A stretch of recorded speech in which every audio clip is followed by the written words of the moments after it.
Dalam pelayanan itu bersaksi tanpa melukai. Kita ini kalau berkomunikasi jangan membuat orang itu tersinggung, marah, agamanya dihina. Lah itu kan tidak bagus kan. Lalu setelah itu tidak ada komunikasi lagi. Shalom. Kali ini saya akan membahas satu topik yang sangat penting dan menarik. Bersaksi tanpa melukai, ala Dr. Bambang Nursena, dan tanggapan atas ditangkapnya anak Batak yaitu Rudi Simamora dengan tuduhan penodaan agama. Ada baiknya mari kita simak, dengarkan dan perhatikan dulu dengan sungguh-sungguh penjelasan atau pernyataan dari hambanya Dr. Bambang Nursena berikut ini. Saya pernah ketemu dengan seorang dan akhirnya menjadi tim pelayanan saya. Tapi orang ini sekarang udah dipanggil Tuhan. Namanya Mbah Gito, Sugito namanya. Itu orang berasal dari kalangan Kejawen, orang Jawa, yang biasanya damai, memayu-hayu ning bawono. Tetapi dia dulu adalah seorang dukun yang banyak mengobati orang. Tapi kemudian setelah dia ketemu Yesus, dia menyerahkan hidupnya sampai dia dipanggil Tuhan. Dia memiliki bahasa komunikasi tersendiri dengan orang-orang yang sama dengan dia. Tanpa konfrontasi, tanpa harus merendahkan pihak lain. Bahkan ketika audiennya itu belum siap untuk mendapatkan kabar baik menurut bahasa sistematik teologi orang barat. Dia mencoba dengan cara sebagai orang timur. Misalnya, ada orang sakit, mau ke dokter tidak ada uang. Ketika katakan, kamu mau saya doakan. Nggih mbah, katanya. Doanya apa? Karena orang ini juga belum mengenal iman Kristen yang benar, nembang. Ono kidung rumaksa ing wengi, teguh ayu, luputo ing loro, luputo bilahi kabeh. Ternyata orang itu dikerek demit itu. Jin setan datan purun, paneluhan tanono wani. Miwa panggawe ala gunane wong luput, geni atemahan tirta. Jadi ini cerita tentang santet, tentang tenung. Jadi semua santet-santet yang masuk geni atemahan tirta, maling adoh tan ngarak ing awamami guna duduk pansirna, panapasku Nabi Isa luwe sembuh orangnya. Kemudian berapa lama lagi akhirnya ketemu di gereja.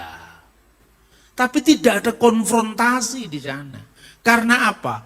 Orang itu kalau disinggung harga dirinya, atau agamanya, atau apa yang dijungtikan mesti marah. Ini kan berbeda kalau gaya-gaya orang barat itu kan budayanya ini atau itu. Kan itu kan orang barat itu kan kalau enggak ini ya itu. Ini atau itu. Kalau di Jawa enggak bisa. Ngono ya ngono ning ojo ngono. Artinya apa sih? Orang barat enggak bisa ngerti ini. Kalau orang barat yang ngono, ojo ngono gimana? Begitu ya begitu. Tapi kalau caranya kamu seperti itu, ya orang marah, orang tersinggung. Karena apa? tidak diorangkan. Nah ini yang menjadi penting, makanya dalam pelayanan itu bersaksi tanpa melukai. Bersaksi tanpa melukai, artinya apa? Kita ini kalau berkomunikasi jangan membuat orang itu tersinggung, marah, agamanya dihina, lah itu kan tidak bagus kan. Lalu setelah itu tidak ada komunikasi lagi. Yaitu kenoi wae ojo budak banyu. Ini orang yang dari Papua kan tidak ngerti ya. Jadi jangan diobok-obok airnya sampai kemudian keruh dan ikannya malah mencolot lari. Itu kearifan-kearifan lokal. Saya kira orang Papua punya kearifan sendiri. Orang Batak, orang Dayak, orang Tionghoa punya kearifan sendiri. Kalau Anda berkomunikasi kepada orang tua, ya tentu memakai bahasa yang santun, yang sopan, bukan menggurui. Ini yang seringkali gagal, itu bukan karena apa? Bukan karena beritanya yang ditolak. Satu contoh, saya sering memberikan contoh Gandhi. Mahatma Gandhi itu seorang nasionalis India, bapak bangsa India. Sejak masa mudanya dia sangat menggandrungi ajaran Sang Kristus. Kemudian pemuda Gandhi ini suatu saat dia mau pergi ke gereja. Dia mau bertemu dengan Kristus. Tapi di jalan menuju ke gereja itu ada seorang majelis mungkin. Tanya, Tuhan mau kemana? Saya mau ke gereja karena di tempat ini Yesus diberitakan. Itu betul Tuhan, tapi maaf. Gereja ini untuk orang kulit putih, bukan untuk orang kulit hitam katanya. Kagetlah dia. Kapan Kristus mulai membeda-bedakan warna kulit? Kapan Kristus mulai membeda-bedakan ras? Lalu dia mengatakan, aku mau dengan Kristusmu, tapi aku menolak kekristenanmu. Karena kekristenan tidak mencerminkan apa yang diajarkan, diteladankan oleh Kristus sendiri. Tetapi apakah Gandhi kemudian menyerah untuk melakukan apa yang dia anggap baik, yang salah satunya diinspirasi oleh ajaran Kristus? Tidak. Lahirlah ahimsa. Ahimsa itu apa? Menolak kekerasan. Emoh dengan kekerasan. Bukan anti kekerasan. Kalau anti kan masih ada nggak sukanya. Tapi kalau menolak kekerasan, pokoknya saya tidak mau kekerasan. Saya tidak mau membuat orang lain itu musuh dengan saya. Tidak. Yang dimusuhi atau yang dihindari itu kan dosanya, bukan manusianya. Tuhan tidak pernah membenci orang berdosa. Tetapi Tuhan menyuruh kita meninggalkan dosa-dosa. Nah itu saudara-saudara, bersaksi tanpa melukai. Baik Bapak Ibu Saudara, tadi kita sudah menyimak dan menyaksikan penjelasan dari hambanya Dr. Bambang Nursena. Ada cukup banyak yang menjadi catatan, perlu menjadi perhatian bagi setiap kita terkait dengan apa yang telah dipaparkan dan disampaikan oleh hambanya Dr. Bambang Nursena. Pertama-tama ingin saya tegaskan, kita ada di dunia ini. Ada keanekaragaman atau kemajemukan. Kemajemukan itu bisa terjadi baik itu atas suku, ras, golongan, termasuk agama sekalipun. Di tengah-tengah perbedaan atau kemajemukan yang ada, maka kita dibutuhkan kedewasaan di dalam meresponi dan menanggapi perbedaan atau kemajemukan tersebut.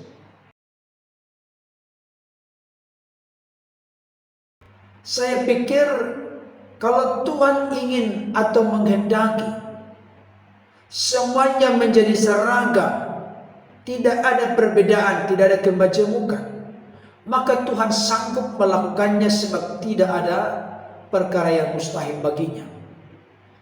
Tetapi realita atau kenyataan yang kita saksikan memang benar-benar ada kemajemukan. Orang yang dewasa beragama adalah orang yang memiliki sikap yang baik dan positif serta bertanggung jawab dalam menyikapi segala perbedaan yang ada, termasuk di dalamnya perbedaan dalam hal keyakinan atau agama. Saudaraku yang dikasihi Tuhan, di tengah-tengah kemajemukan dan perbedaan yang ada, Dr. Bambang Nursena memberikan kepada kita masukan, nasihat, bagaimana kita menyikapi perbedaan yang ada, sekaligus dalam waktu yang sama kita tetap menjadi garam, terang, saksi Kristus, dan suratan Kristus yang terbuka, yang melalui tutur kata, perilaku kita dapat menjadi inspirasi, contoh, teladan, dan kesaksian bagi orang-orang lain di luar kekristenan.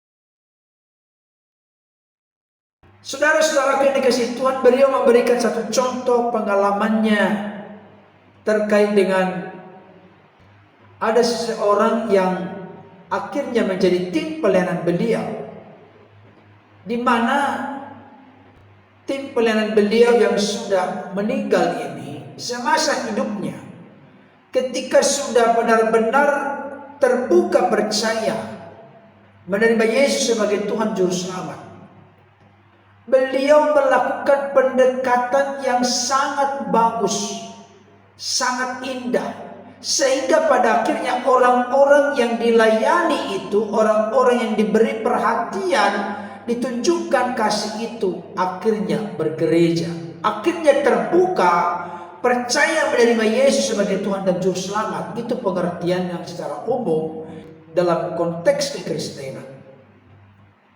Langkah-langkah yang beliau lakukan tidak ada kata-kata kasar, kata-kata yang menyudutkan, yang menyinggung perasaan, yang membangkitkan kemarahan atau emosi. Tapi dimulai dengan bahasa komunikasi tersendiri tanpa konfrontasi, tanpa harus merendahkan pihak lain. Artinya ada pendekatan kontekstual yang didasari dengan kasih, didasari dengan kelemah lembutan.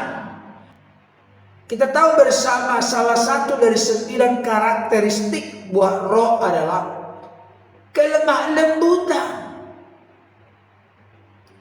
Tidak disampaikan dengan perkataan-perkataan yang menyinggung, menyakiti, bahkan juga perkataan-perkataan yang justru merendahkan orang lain. Ini menjadi sangat penting. Kenapa? Karena memang orang yang disinggung itu, apalagi terkait dengan menyinggung harga dirinya, agamanya, kitab sucinya, nabinya, keyakinannya, maka tentunya hal itu akan menimbulkan kemarahan. Itu merupakan cara yang tidak benar, Bapak Ibu Saudara. Membuat orang lain tersinggung, marah, tidak dianggap atau tidak diorangkan dalam istilah Dr. Bambang Nursena tadi, maka kesaksian kita tidak menjadi efektif dan efisien. Itu sebabnya beliau selalu memberikan penekanan dalam konteks dialog agama-agama, dalam konteks seminar, dalam konteks bermedia sosial, atau bahkan dalam konteks beliau ceramah atau khotbah membawa renungan dimanapun, kapanpun. Beliau selalu memberikan pendekatan-pendekatan yang kondusif, tidak membangkitkan kemarahan orang lain, tidak memancing emosi orang lain, tapi selalu disampaikan dengan bahasa yang santun, yang menimbulkan audiens pendengarnya menerima, meresponi dan menanggapi dengan baik. Sekalipun tidak semuanya memang menerima, meresponi dengan baik, karena ada juga orang-orang tertentu yang memang sudah memiliki tanda petik kebebalan dan kedunguan, kebodohan yang akut, sehingga walaupun disampaikan dengan cara yang santun, dengan cara yang baik, dengan cara beretika, dengan lemah lembut, tetap saja ada oknum tertentu yang memang tidak mau terima. Yaitu sudah persoalan lain. Tapi kadang-kala yang terjadi, realita kenyataan yang sering terjadi di lapangan dalam konteks sekarang ini, sehingga kebanyakan di antara kita orang-orang Kristen tidak bisa berfungsi secara efektif, efisien, optimal, maksimal dalam bersaksi oleh karena kata-kata kita, oleh karena ucapan kita yang seringkali tanda petik menyerang orang lain. Hal ini sangat tidak disukai. Cara-cara pendekatan demikian sangat tidak masuk, tidak klop, tidak cocok dalam konteks pendekatan dari hambanya Dr. Bambang Nursena. Sebabnya beliau berkata, saat berkomunikasi jangan membuat orang lain tersinggung, jangan membuat orang lain marah, jangan membuat agamanya, Tuhannya, keyakinannya, kitab sucinya, nabinya dihina. Beliau berkata itu tidak bagus. Satu kali berbicara demikian, tentu konteks kontinuitas atau kesinambungannya tidak ada lagi. Tidak mungkin lagi ada komunikasi kalau kita sudah mengucapkan kata-kata yang kasar, kata-kata yang tidak baik, yang menimbulkan kemarahan, kekecewaan, emosi bagi orang lain, karena kita merendahkan, dengan kata lain, kita tidak mengorangkan orang tersebut. Saudara yang dikasihi oleh Tuhan, saya tertarik dengan Amsal 15 ayat 1. Mari kita baca dulu.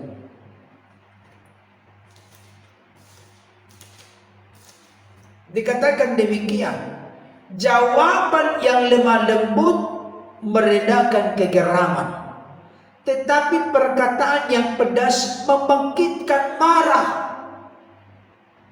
Mari kita menyampaikan bukan perkataan-perkataan yang pedas, perkataan-perkataan yang kasar, yang mencaci, memaki, menghina, merendahkan.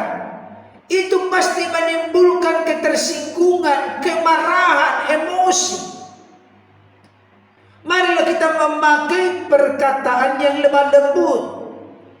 Jawaban yang lemah lembut meredakan kegeraman. Artinya, dalam konteks interaksi di media sosial misalnya, orang lain itu memberikan kepada kita, memberikan penilaian tentang doktrin ajaran kita secara salah dan keliru. Maka kita memberikan respon dan tanggapan. Respon dan tanggapan itu adalah jawaban. Jawaban yang kita berikan, jangan membalas caci maki dengan caci maki. Karena apa? Karena Alkitab berkata, kasihilah musuhmu, berdoalah bagi mereka yang menganiaya kamu, berkatilah dan jangan mengutuk. Kita hadir bukan membawa kemarahan, perselisihan, percekcokan, kedengkian, emosi, ketersinggungan, membuat orang merasa terhina dan direndahkan. Kalau orang lain di luar Kristen berkata demikian, jangan ikut serta memberikan respon tanggapan yang demikian juga. Kenapa? Karena kita tidak boleh menjadi serupa dengan dunia. Kita harus tampil berbeda dari dunia. Ini penting. Coba kita baca kembali Roma. Bahkan firman Tuhan berkata di dalam Matius 5 ayat 9. Berbahagialah orang yang membawa damai, karena mereka disebut anak-anak Allah.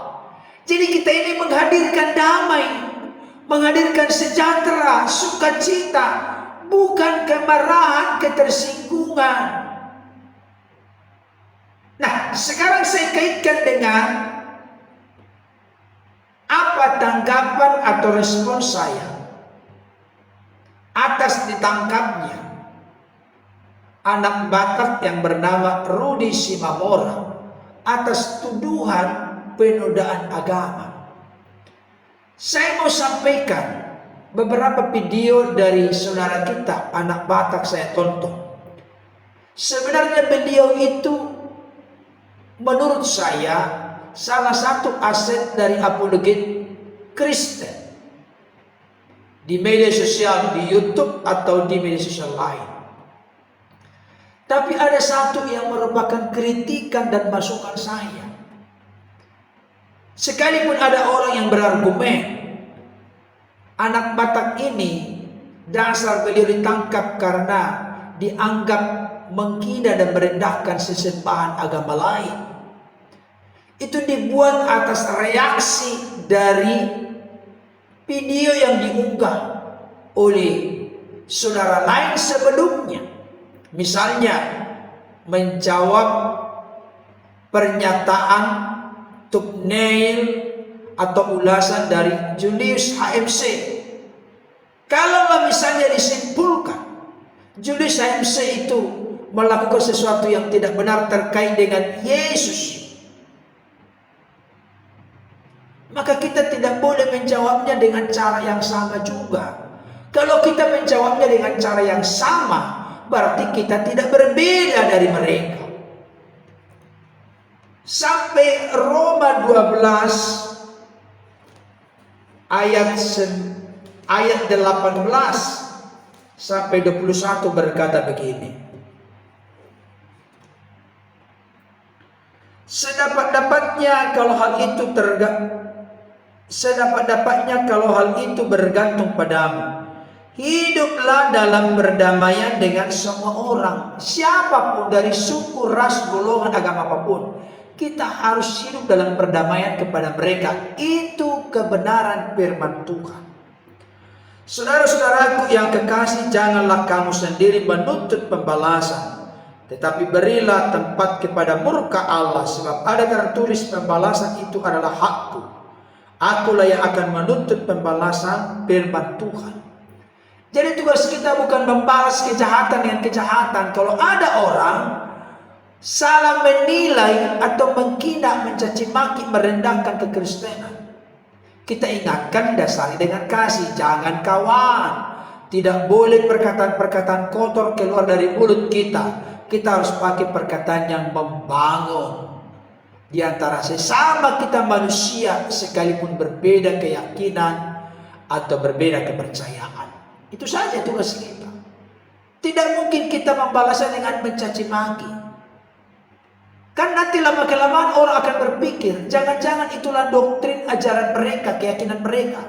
Kan demikian, kalau ada orang-orang yang suka mengatakan hal-hal yang kasar, yang jahat, yang keterlaluan tentang iman Kristen, bahkan tentang kekudusan, kesucian, keagungan Kristus, dilecehkan, hina, direndahkan. Saya mau kasih tahu, Kristus tidak akan menjadi leceh, hina dan rendah karena hinaan dari orang lain.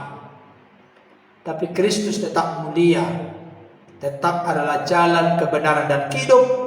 Tidak ada seorang pun yang sampai kepada Bapa kalau tidak melalui Dia. Tidak akan kurang kemuliaan keagungan Kristus dengan adanya caci maki, hal-hal yang merendahkan dari orang-orang lain. Tetap Dia adalah agung, kudus, mulia, dan benar.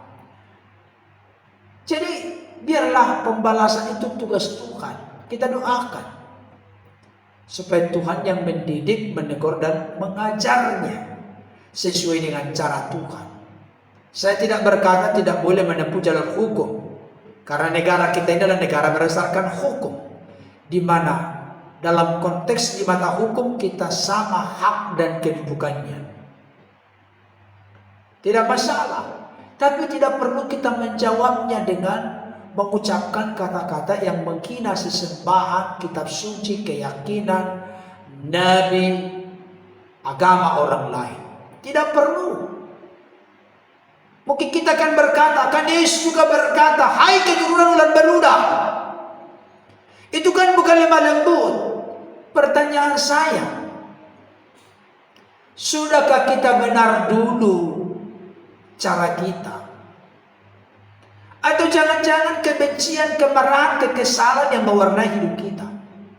Itu yang tidak bisa.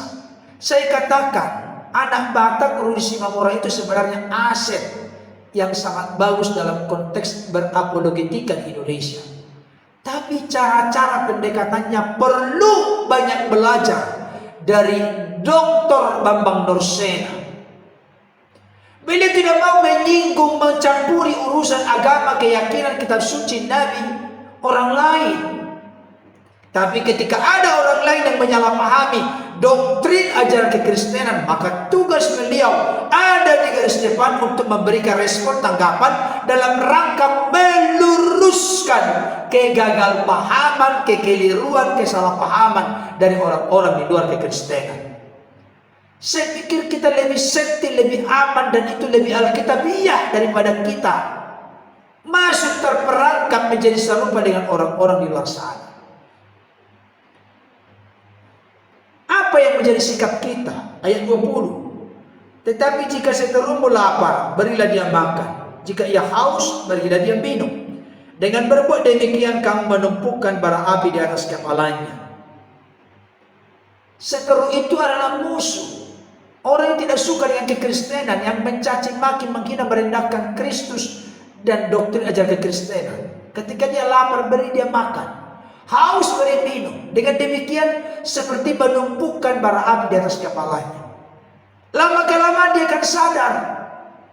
Kita doakan dia beroleh karunia untuk memperoleh keselamatan, karena Kristus yang berkuasa memilihnya menjadi anak-anak Allah dan ahli waris kekal dalam kerajaannya.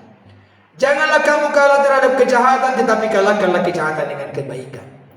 Ini menjadi motto dan rumus serta prinsip kita. Tidak mungkin kejahatan dibalas dengan kejahatan. Kalau kejahatan dibalas dengan kejahatan, akan menimbulkan kejahatan yang semakin besar. Jangan sudah ada api disiram lagi dengan bensin atau dengan minyak tanah dengan tujuan memadamkan api. Tidak mungkin. Kalau ada api, siramlah dengan air, maka api akan padam. Itu prinsip kita. Tidak boleh kejahatan dibalas dengan kejahatan. Kejahatan harus dibalas dengan kebaikan. Kita berapologetika bisa, wajib, harus, karena itu adalah perintah firman Tuhan. Saya mengajak kita membuka 1 Petrus 3 ayat 15 sampai 17. Dikatakan demikian. Tetapi kuduskanlah Kristus dalam hatimu sebagai Tuhan, dan siap sedialah pada segala waktu untuk memberi pertanggungan jawab kepada tiap-tiap orang yang meminta pertanggungan jawab dari kamu tentang pengharapan yang ada padamu. Tetapi haruslah dengan lemah lembut dan hormat, dan dengan hati nurani yang murni, supaya mereka yang memfitnah kamu karena hidupmu yang saleh dalam Kristus menjadi malu karena fitnahan mereka itu. Sebab lebih baik menderita karena berbuat baik, jika hal itu dikehendaki Allah, daripada menderita karena berbuat jahat. Nah, bisa pro dan kontra kita menyikapi anak Batak Rudi Simamora. Apakah dia menderita karena melakukan kehendak Allah? Apakah dia menderita karena menegakkan kebenaran, memberitakan Injil? Atau dia menderita karena menghina, merendahkan sesembahan orang lain? Sekalipun barangkali menurut keyakinan kita, kepercayaan kita, apa yang diimani, diyakini orang lain itu salah, tapi tidak pantas di depan umum kita menghina, merendahkan keyakinan Tuhan, agama, nabi, kepercayaan orang lain. Yang lebih cantik, lebih manis, lebih indah itu adalah keyakinanmu apa? Bla bla bla bla bla, dijelaskan oleh mereka. Keyakinanku ini. Kita doakan Roh Kudus bekerja. Daripada kita hadir untuk mencaci, memaki, menghina, merendahkan, itu bukan prinsip kehidupan kekristenan. Sebab kita harus meneladani Yesus. Yesus waktu dia dicaci maki, dia tidak membalas dengan caci maki. Justru di kayu salib dia berdoa kepada orang-orang yang menyalibkannya. Ya Bapa, ampunilah mereka, sebab mereka tidak tahu apa yang mereka perbuat. Mendoakan orang yang telah menyiksanya, mencambuknya, memaku tangan dan kakinya, memahkotanya dengan duri, tubuhnya penuh dengan luka dan bilur, Bapak Ibu Saudara. Lambungnya ditusuk, tapi yang keluar dari mulutnya adalah memberkati, mendoakan. Ini menjadi contoh teladan kita. Mari kita berapologetika dengan cara yang berkelas. Mari kita melakukan pembelaan iman dengan lemah lembut, dengan hormat dan dengan hati nurani yang murni. Ketika kita melakukan ketika hal ini lemah lembut, dengan hormat, dengan hati nurani yang murni, maka orang-orang yang memfitnah, melecehkan, merendahkan doktrin ajaran Kristus, termasuk Allah Tritunggal Maha Kudus, termasuk Yesus yang kita puja, kagumi dan hormati, maka orang itu akan malu dengan segala pinahan mereka, karena kita memberikan respon tanggapan yang lemah lembut, hormat dan hati nurani yang murni. Kiranya ulasan ini dapat menjadi berkat bagi kita. Tuhan Yesus menolong kita untuk tetap setia, menjadi garam terang saksi Kristus. Melalui tutur kata, perbuatan kita, nama Tuhan dimuliakan, hidup kita menjadi berkat bagi sesama. Amin.